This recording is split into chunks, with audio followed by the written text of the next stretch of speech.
Welcome to our Meet the Parents podcast, the show where we share stories from everyday life to help with the ups and the downs of parenting.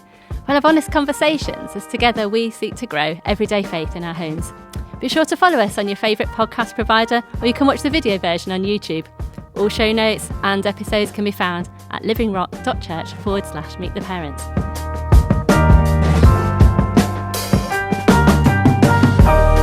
I'm Lisa, I'm married to Alex, and we've got 3 amazing teenage children. One's nearly 18, 19-year-old, he's nearly 20, and then we've got a 15-year-old as well, so we've got our hands full, but really loving it. And we're going to be having conversations with parents so we find out what tried and tested successes and failures that families have been experiencing. And today we're going to be looking at the topic of adoption, which is a subject that's really dear to my heart and something I'm really passionate about. So I'm really delighted to be welcomed by Becky today. Hi Becky. Hello. Thanks for joining us. It's so great to have you here. And it's lovely to be here. Thank you. And could you tell us a bit about yourself, Becky, and how many children you've got and their ages, and especially, because we ask all our parents, what is your parenting superpower that you would love to have, would be most helpful for you? Yes, of course. That'd be great. So my name's Becky. I'm a primary school teacher, but I'm also a mum to one little girl. She's 2.5. So she's a toddler at the moment, and it's lots and lots of fun. My superpower would be to have a device that would find lost socks and shoes, because every morning I put socks and shoes on my little girl, and we drive to nursery, and by the time we get there, and it's only a 5-minute journey, they have gone. She so loves hard to take them off, and then I don't know where they go, but they disappear. And then I'm a little stressed because I'm kind of watching the clock, trying to get to work on time, and I'm like, come on Aria, where are they? Where did you put them? And she's like, oh, I don't know.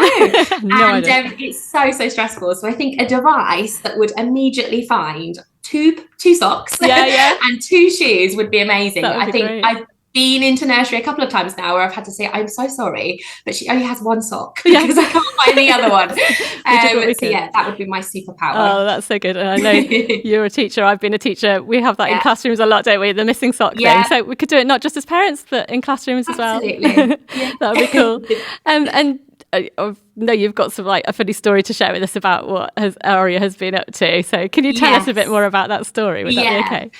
So when Aria first came to live with me, she was 10 months old, and it was kind of the early few weeks. We were getting to know each other.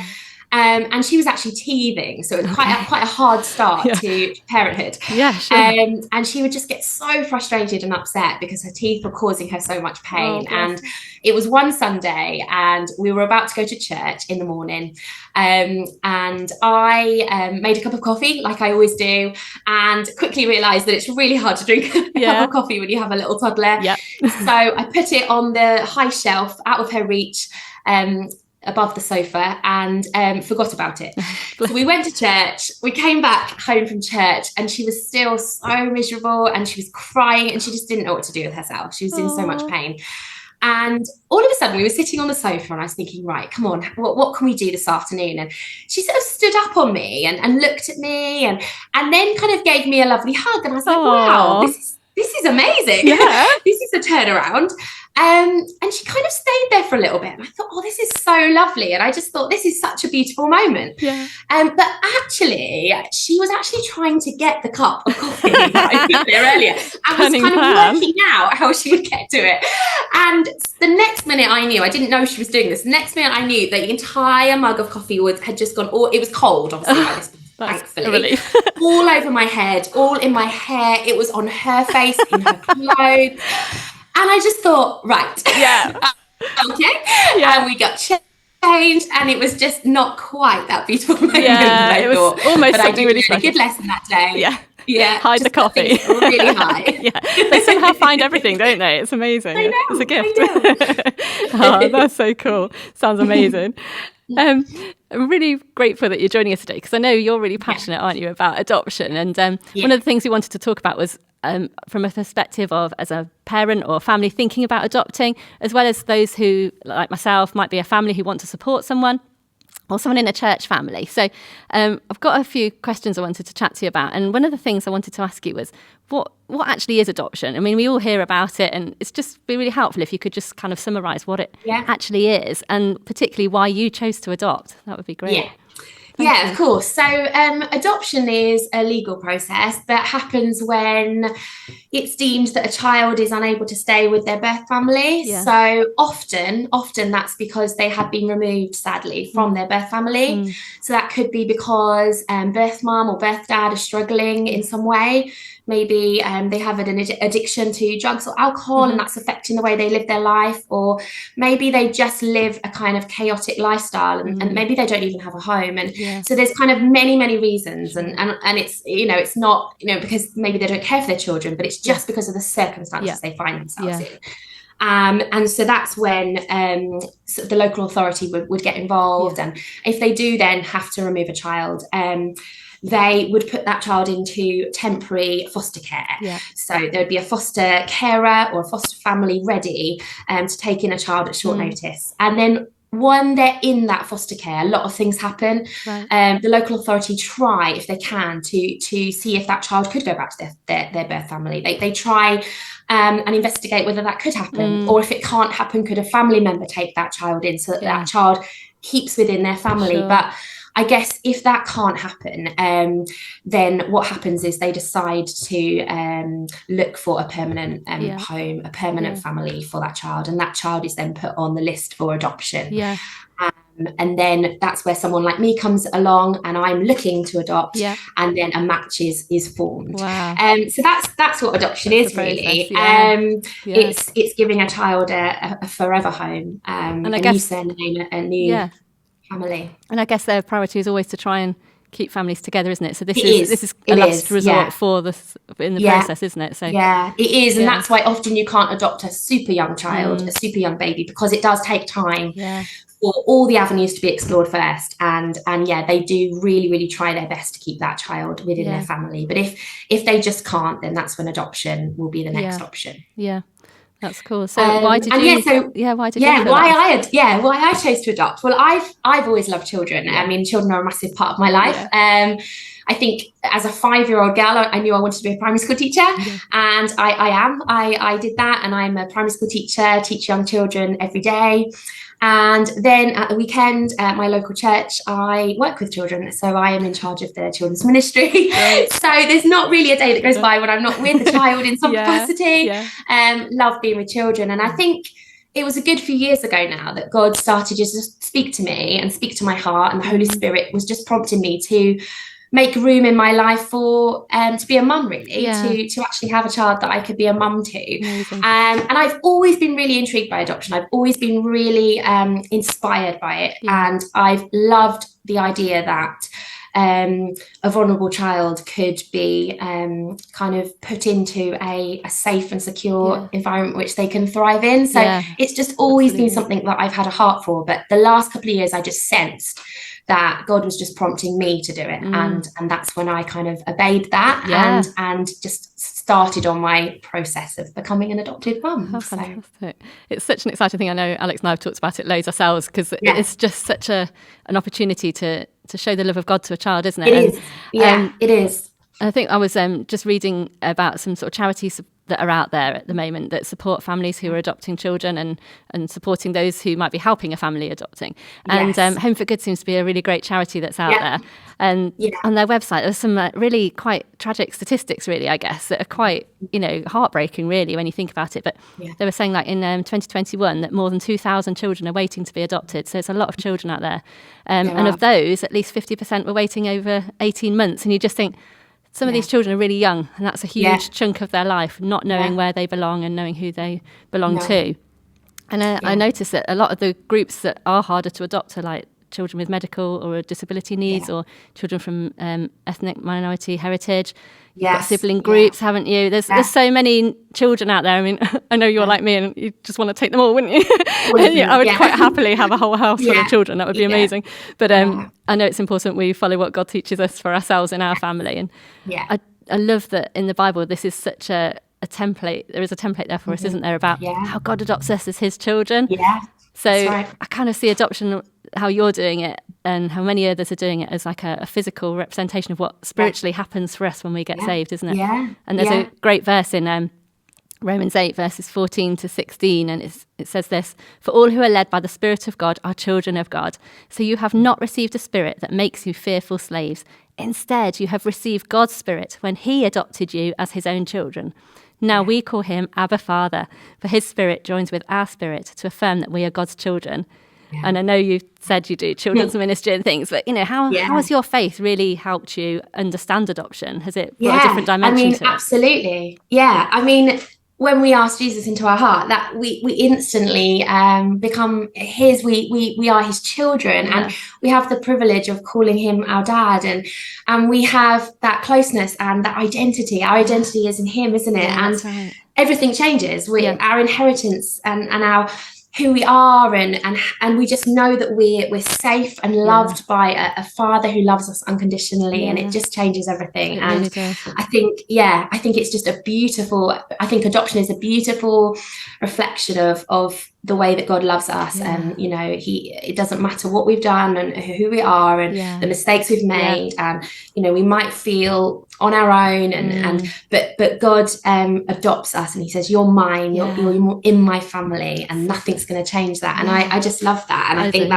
that's what adoption is. It gives a child literally a brand new start, a brand new identity. They even take on your surname. They are in a family, and I just think it's just a beautiful reflection of God's heart. It's a new start for the children, isn't it? A new journey, a new chapter.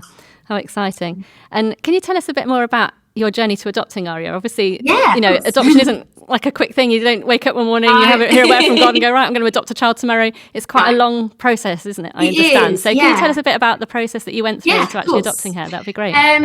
So it was around 3 years ago, actually, way before COVID happened. And as I said, God was just speaking to me. So the first thing I did was I spoke to a couple of people, really carefully chosen people, because obviously at that point it's still very vulnerable in your heart. It's a dream, and you kind of need to kind of think about who you're going to talk to those people about. So I chose to talk to our pastor from church, and I just told him what I wanted to do, and it was just really great to have that conversation. And then the first thing I officially did was I phoned up the adoption agency, our local adoption agency, and you can do it through a variety of agencies like Bernardo's, but there's also local adoption agencies. And I just phoned up my local one and expressed an interest to adopt, and I just had to fill out a form, which was just an initial expression of interest.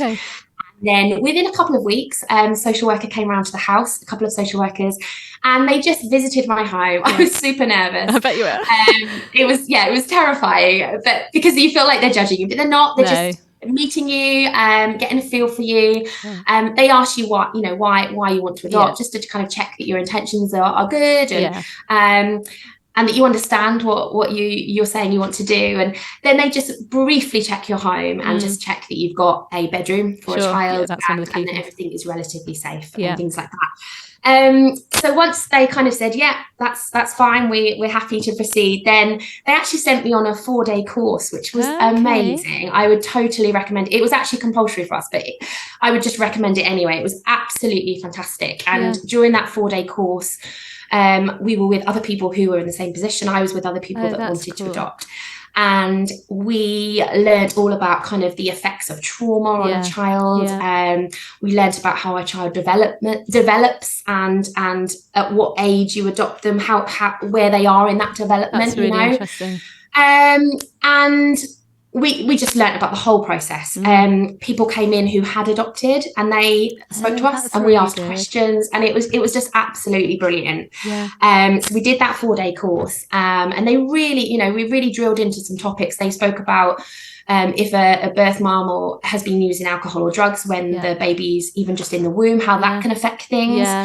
So it was just brilliant. So after that 4-day course, even though it had been very emotional, very hard, it was really tough to hear some stories. But I just knew that I wanted to do it. So I then began the assessment process. And that, people sort of say, oh, it's really long, isn't it? And it's really hard. And it was hard and it was long, but I actually quite enjoyed it. That's good. That's good to hear. It's quite a nice just way to reflect on your life so far and talk to someone about everything that's happened. And it's almost like a sort of a counselling session. Yeah, I was just thinking that. everything. Yeah. And it can feel intrusive, but they just have to make sure that they're covering all bases and that, you know, it's done properly. So if they ever ask me intrusive things, they said, look, it's only because we want, you know, these children are so vulnerable and they've already had such a tough start to their life. That's why we want to make sure that this works. And so they're just trying to keep the child safe, aren't they, really, ultimately? They don't want that child then having to be rematched with somebody else in a little while, do they? It's in the interest of the child. Every now and again, it can break down very sadly and it doesn't work. And so they just, they really need to know that kind of they're making the right choice. So they ask about all sorts of things. They come to your home. It's very relaxed, but they talk to you about your finances, the way you were raised as a child and what you would do differently or what you would keep the same when you parent, which is really super helpful. And they just ask about your hobbies, your interests, because later on down the road they're going to match you with a child that they feel you would match well with. That's really good point. So that probably about 8 or 9 sessions, 8 or 9 hours, kind of over a course of a month or two. And then they also wanted to speak to some references. So one of my friends, sort of my peers, my church leader, and then also my employer from my school. And again, that's quite nerve-wracking. But again, they're just finding out. They all loved you, Becky. Your character, and just finding out a bit more about you, really. And then probably the scariest thing happened, which was the approval panel. And because it was now COVID times, I had to do it on Teams, so it was all online. So I don't know if that was better or not, but it was on a screen like this. And there's a whole panel of about 7 people. Some are social workers, some are medical professionals who look at very much the medical side of fetal alcohol in spectrum, all that sort of stuff, linked to alcohol and drugs and things like that. And some people on the panel also consist of people who have adopted and also people who have been adopted as children. Really so you just get a really broad kind of experience of everyone on there. And that was scary. They had written, my social worker had written a very long document, about 50 pages. Wow, that is long. On me. When you read it, you basically read your life story. You get to read it, that's good. And they just pick apart that really, and they just ask you questions just to find out a little bit more. But I got through it and they all agreed that I could be approved, which was a great day. Yeah, I bet. So then the pressure comes off a bit because you are approved, you can relax, and then the matching process begins. And that's a lot more relaxed. You have to be quite open-minded because it can be really quick. It could literally happen the next day that they find somebody and they start to kind of match you, or it could take months and you just have to be really relaxed with that. And for me, I very much just had to trust God that he already had that child matched, and you know, the right child was already, he'd gone before. That must be great to be able to trust him with that, because really trying to work that out for yourself must be so hard. Exactly, because you just have to carry on with normal life, but you kind of like, do I buy a cot? Am I having a child or a baby or a toddler?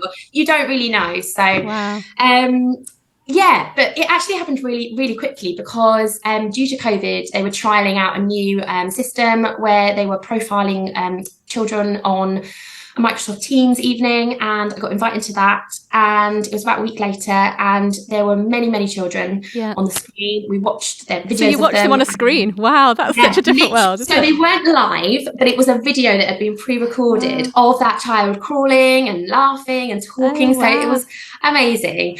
And I ruled out some options because they were either kind of not the age that I thought would be right for me.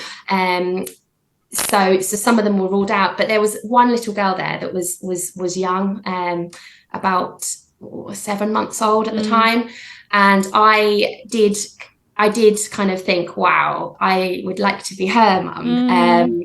She had this beaming smile and she was kind of excitedly moving around. She was crawling and rolling and I just thought, wow, she seems really, really fun. And so after the evening, I expressed an interest in her, but I knew that she'd be really, really popular because of her age, because typically a lot of adopters would prefer a younger child that can be with them for much, much longer than an older child. And so I really didn't expect to be matched, but I just put in the expression. And then about a week later, I got a phone call to say, you are number one on our list. Wow, that's so cool. That's amazing. And after months of trying to convince the adoption agency that I was a perfect candidate, I was almost kind of backtracking, and I was like, are you sure? And she was like, yeah. And I said, did lots of other people show an interest? And she said, yeah, they've chosen you. And I couldn't believe it. I still remember where I was when I got the phone call, and I literally couldn't believe it. And so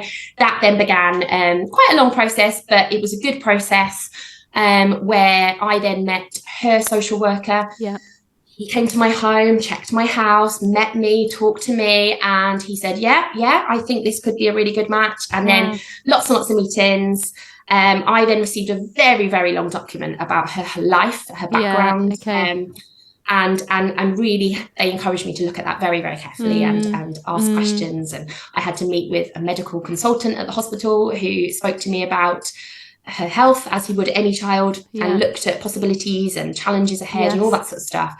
And then I made my decision that yes, I wanted to go ahead. So we were matched, and then you have to have another meeting on Microsoft Teams, which is a matching panel.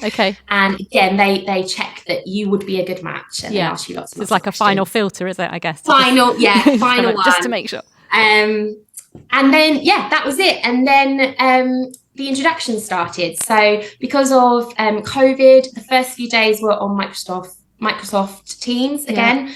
And then I was allowed to go and see her in her foster carer's house just for an hour. And then the next day for a couple of hours, the next day for a few more hours. And then it just builds up really gradually, so that she would come to my home for lunch, but then I would take her back. Then she came to my home for the whole day, and then I would take her back. She would never sleep at my house, but she might have a bath, or I might get her dressed for bed. And then after that was complete, with many, many meetings, many kind of, is it okay? Are you happy? Are you happy? And everybody I guess they're watching to check she's happy as well, aren't they? That it's not just you, it's both sides, isn't it? So then it was agreed, and then that final little bit was very quick, because obviously it's very hard for the foster family. They're saying goodbye to somebody they've had in their home for a good chunk of months. So that little bit was quite quick, because by that point I'd already had all her clothes in my home, all her toys and everything, and it was literally just saying goodbye as quickly as possible to kind of minimize that emotion, and also for the child not to see too much emotion, because make it a transition that's smooth for her. So that was it. She came to live with me. I then had kind of weekly visits from social workers, really good support, and even though it was COVID, they came in with a mask. I had a mask, and we still had that actual contact, and they were there. I could phone them if I wanted to anytime.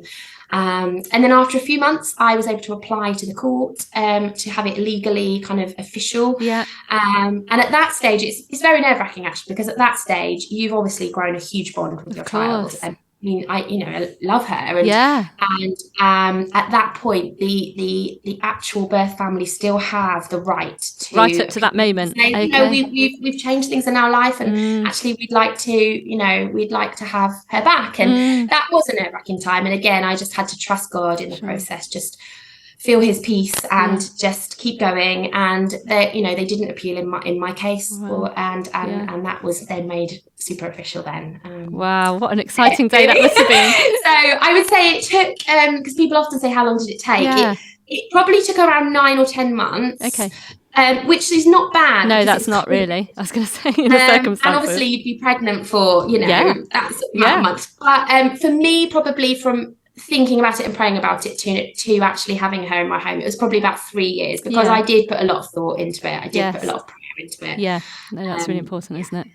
Oh, that's so cool. And I know you've called her Aria. Can you just tell us why you chose that name? Because when I first heard you tell me that you were adopting her and that was her name, I just got so many goosebumps, and I know the meaning of it, but can you tell all of us what it is? Because I just feel it's really significant for her, isn't it? Yeah, exactly. It's got a couple of meanings, but one of the meanings of the name Aria is song. And I mean, I'm a musical person, and one of the ways I love to express my love to God is through song. I love to worship. I love to sing.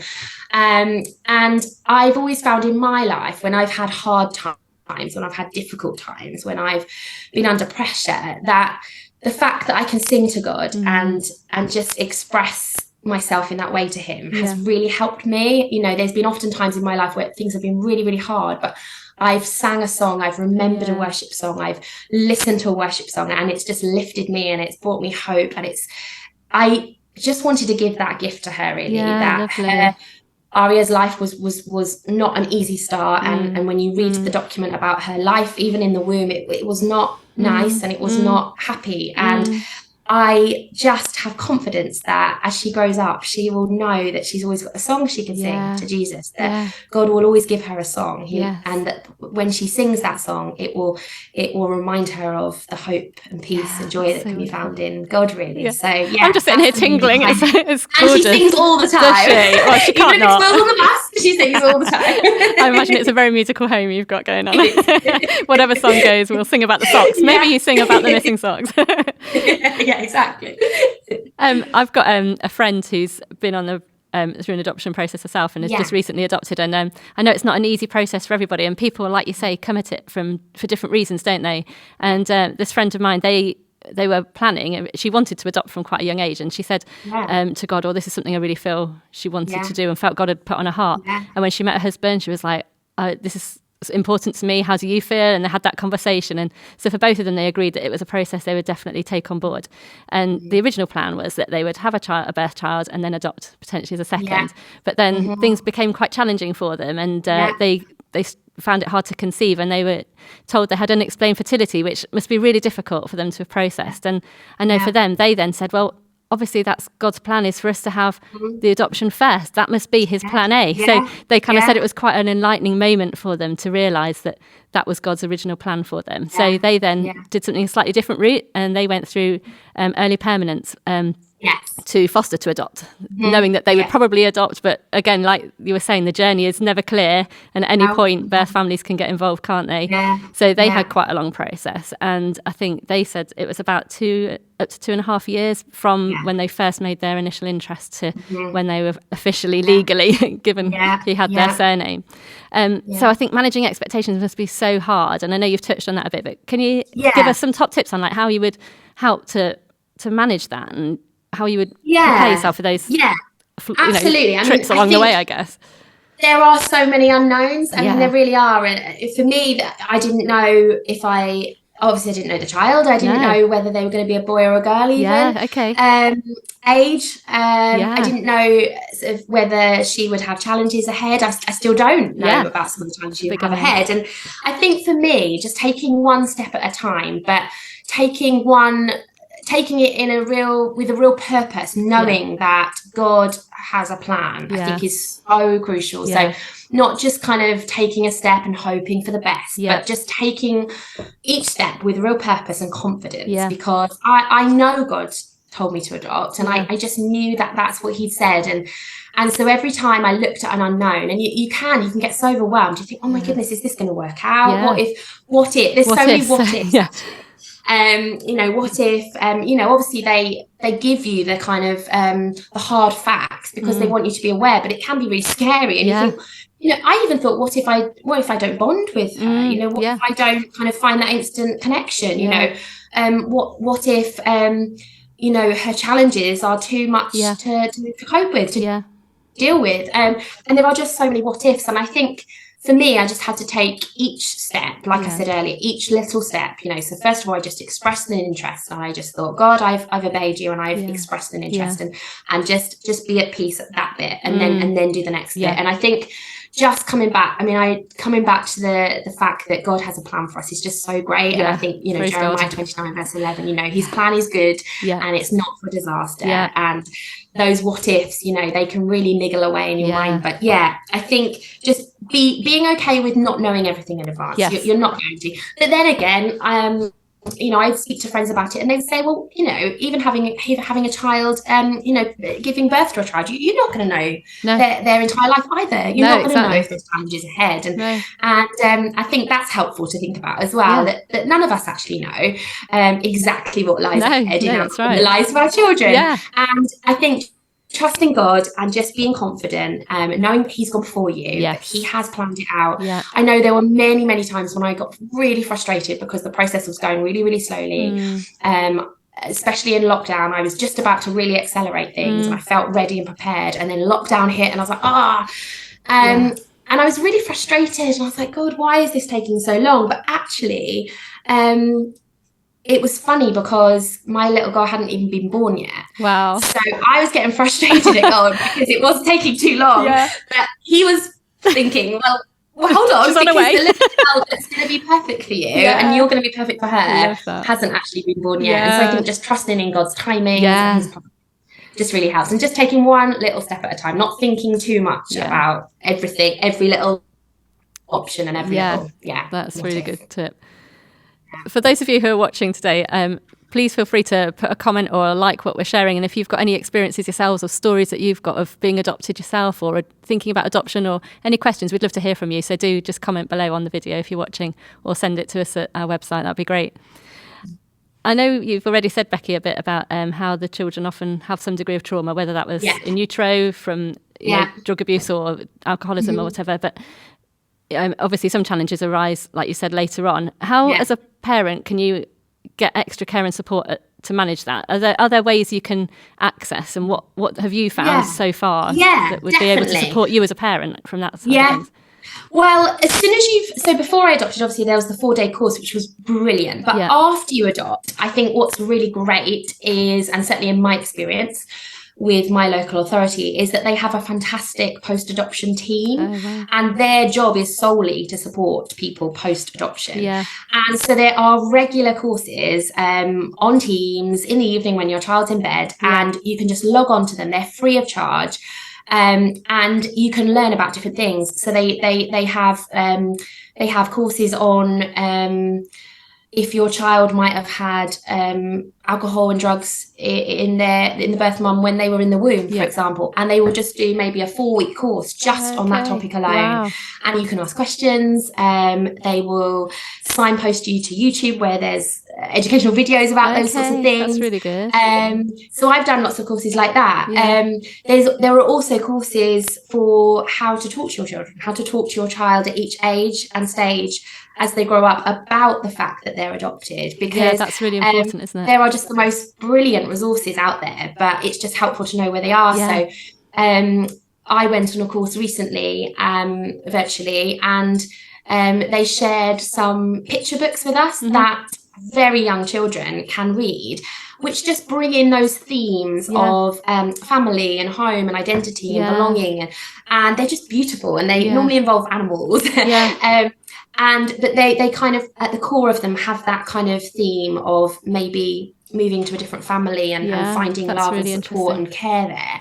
And whether it's a little bunny or a little fox or whatever that may be. And so that's been really, really good, because that just opens up the conversation. And then there are courses where you can learn how to actually talk to your child when they're a little bit older, to sit down with them and share their story with them. So we have a book that's given to us, and it's got photos in of their birth family, and it's got really age-appropriate language in it that talks to them about why they needed to be adopted and why they couldn't stay. And it's just brilliant. Really, really good. We also get given a later life letter for the child. So when we can kind of decide when they read that, but maybe when they're 16 or 18 or so. And that, again, that gives them a bit more information about exactly what's happened. And I've got that safe somewhere for Ari when she grows up. So there's a lot of support out there. So if you adopt, with the local authority like I did, I can phone them at any time, any day, for advice and help. That's really good. Say I need financial help because my child might be struggling with something, and they might need a little bit of counselling or a little bit of input. There might be financial kind of provisions. But my child, Aria, will have the support for her whole life. So for her entire life and adult. That's so great, isn't it? It's such we often watch like Long Lost Family. It's Alex and I sitting there weeping and going, and you hear that how the adoption journey for a lot of people historically has been quite a difficult journey, how they suddenly find out later in life. And I think it's so important, isn't it, how times have changed and we've addressed that children need to know that they belong from a young age and be transparent about all this, and that's really must be and so it's not powerful. A big shock when they're older, but it's just a gradual little by little kind of as appropriate to their age.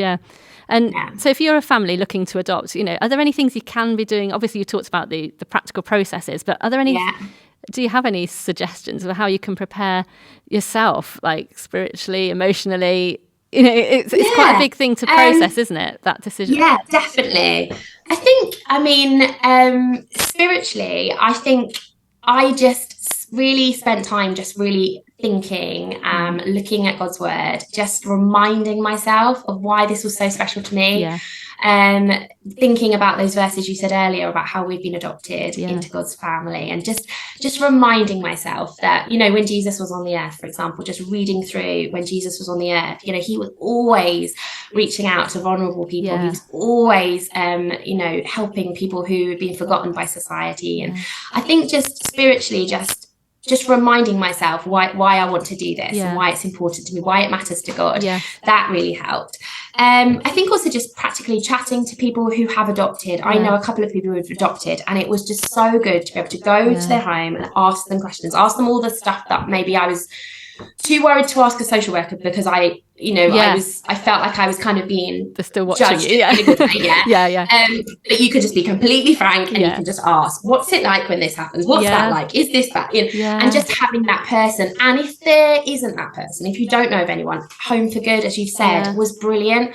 I've been on their website. They have stories of people that have adopted, just sharing their experiences. And they've also written a book as well, Home for Good. And it's just brilliant. And again, that just talks about God's heart and God's desire for children to know they're loved. And so, I think that's really just good. doing a bit of research, preparing yourself in that way, just getting all the facts together, and just talking to people, talking to people who've already done it really, really helps. But I know there can be some challenges, and there are some things that people might say or do that are not particularly helpful, aren't there? I know from people I've spoken to about this before that are there things that, you know, for those of us who haven't been through that process, are there any things that we should try and avoid or be careful of, or things that you're particularly having to navigate that we might not be aware of? I was thinking about, I think the hardest thing for me was kind of taking on everybody's opinions, because obviously it's nice to chat to people. It's really important to chat to those around you and to say, what do you think? This is what I want to do. But you have to kind of be prepared for not everybody to go, wow, that's a brilliant idea. And all my friends were completely well-meaning and lovely, and they just wanted the best for me. But some of their opinions made me think, oh no, maybe I'm doing the wrong thing, and just begin to doubt a bit. And again, it was very well-meaning. That's it. People like to point out kind of, what if this happens? Or, you know, what if you can't cope with them? What if, you know, what if your child has so many difficulties that, you know, you just find it really, really hard to manage? Or, what if, you know, when they're older, they kind of don't react well to the fact that and there's just so many what ifs. And I think, sort of back to what I said earlier, really, I think I really loved talking to my friends and reaching out to people and asking them what they thought. But I think deep down, I had to then go back to God with me on my own and just say, God, you know, talk to me about this, and just have that conversation with God and take into account all the advice, but also know that it was my decision, and it's me and him, and just when I went back to God, I just did feel real peace that it was what he wanted me to do. That's talking to friends is great, but I think just being aware, a bit of a filter, perhaps. It's kind of like, and choosing people carefully, telling a few people at a time and building it up is what I did. I just told a few people, and then a few more people, and then a few more people. Just so there weren't too many opinions. No, that sounds cool. Great tip. And you know, for people like myself who've, you know, got family and friends who are adopting, how can we help people like families like yourself who are adopting? What can we do? How can we play our part, particularly in like a church family? How can we support you? I mean, my church family were amazing and still are. I think it was really difficult for me because it was lockdown. So when I bought Aria home, there were no mums and tots groups. There were no soft plays. There basically nothing to go to. I couldn't even go to a friend's house and have a play date because you couldn't go to people's homes. So it was really, really tricky. And I'm quite a sociable person. And the way that I deal with kind of tricky times is to be with people. And so I was thinking, oh my goodness. But my friends were amazing because what we were allowed to do was we were allowed to take a walk around a little park and have a takeaway coffee. So Pretty much what I did every day. Okay. I just got out of the house and put Ara in the buggy. She might be having a nap or whatever, and I would just meet somebody, and we'd get takeaway coffee and have a chat. Yeah. And I just appreciated my friends so much because it was winter. Yeah. And I remember one of my friends, we went out in the snow. It was Commitment. so cold. It was so windy. It was so unpleasant in terms of the weather. And she probably would have rather just been at home in a blanket. Oh, bless her. I just really appreciated being able to see someone. Yeah, so yeah, that my must have church meant a family lot. were amazing. They made meals for us and just all the practical stuff. But yeah, I think I've just been really blessed as well by the way that my friends, my family, work colleagues, my church family have just embraced Aria. They've just absolutely embraced her, and they've loved her as if she was just my own child, with no difference. They've you know, my family love her, they adore her. I'm sure they do. And yeah, I think that's just been so great. You know, Mother's Day, you know, I get a card from Aria, and I'm her mummy, and it's lovely. That must be so special.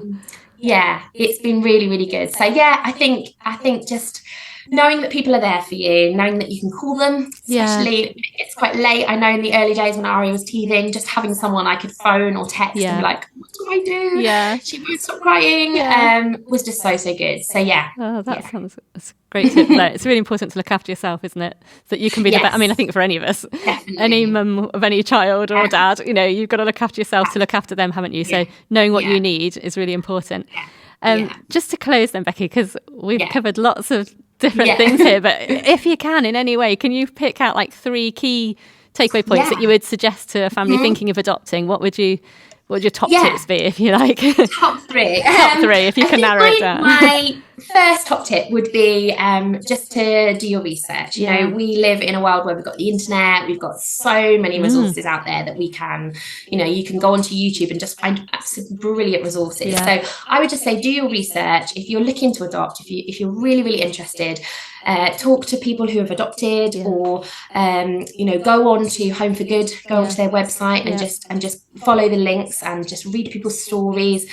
Do your research, you know, find out about how trauma can affect a child, how you know, that loss of kind of being removed from their birth family, how that can affect them, and just do your research so you feel really equipped with the knowledge and kind of understanding.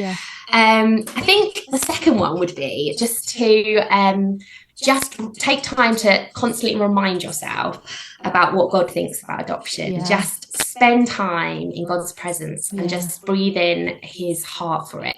Because I think that when things get tough, that will really help you. It will motivate you. It will remind you why you want to do it. Just really remember that God thinks adoption is beautiful, and just spend time just reminding yourself about that. Wonderful. And I think the third thing would be just to be super confident in what God said to you, because you will get lots of opinions and it won't be always easy, and sometimes you'll wonder if you can do it, but I think that if you can just remind yourself about what God said to you in the quietness of your heart and what the Holy Spirit's just said, I think it will get you through those really, really tough times and through to the other side, and you can just be really confident that you're living in the purpose God has for you. Brilliant. Enjoy it. And enjoy it too. It's a really beautiful process, isn't it? And you know, get to change someone's life forever, which is wonderful, isn't it? What a privilege. Oh, Becky, I've had such a great time chatting to you. Could chat for ages. But thank you so much for sharing your story with us today, and really appreciate all that you've given us of your top tips and your background. I didn't know quite a lot of that, so that's really been really helpful for me, and I'm sure it would have been for many other people. Thank you so much. If you want to check out any of the links to Home for Good and other useful resources, we'll be putting those in the show notes. So if you want to check those out, go to livingrock.church/meet the parents. And please do like this video. If you've got family and friends who are thinking of adopting, or you're thinking about it yourself, then check out this video, share them with other people you know who might be thinking about it, and we'd just love you to share that around. If you'd like to comment on anything or any questions that you've got that you think, oh, do you know what, that's reminded me of a question I've got to ask, please just let us know those as well on the website, and feed those back to us. That'd be great. But thanks so much for watching today, and we'll see you soon. Thank you.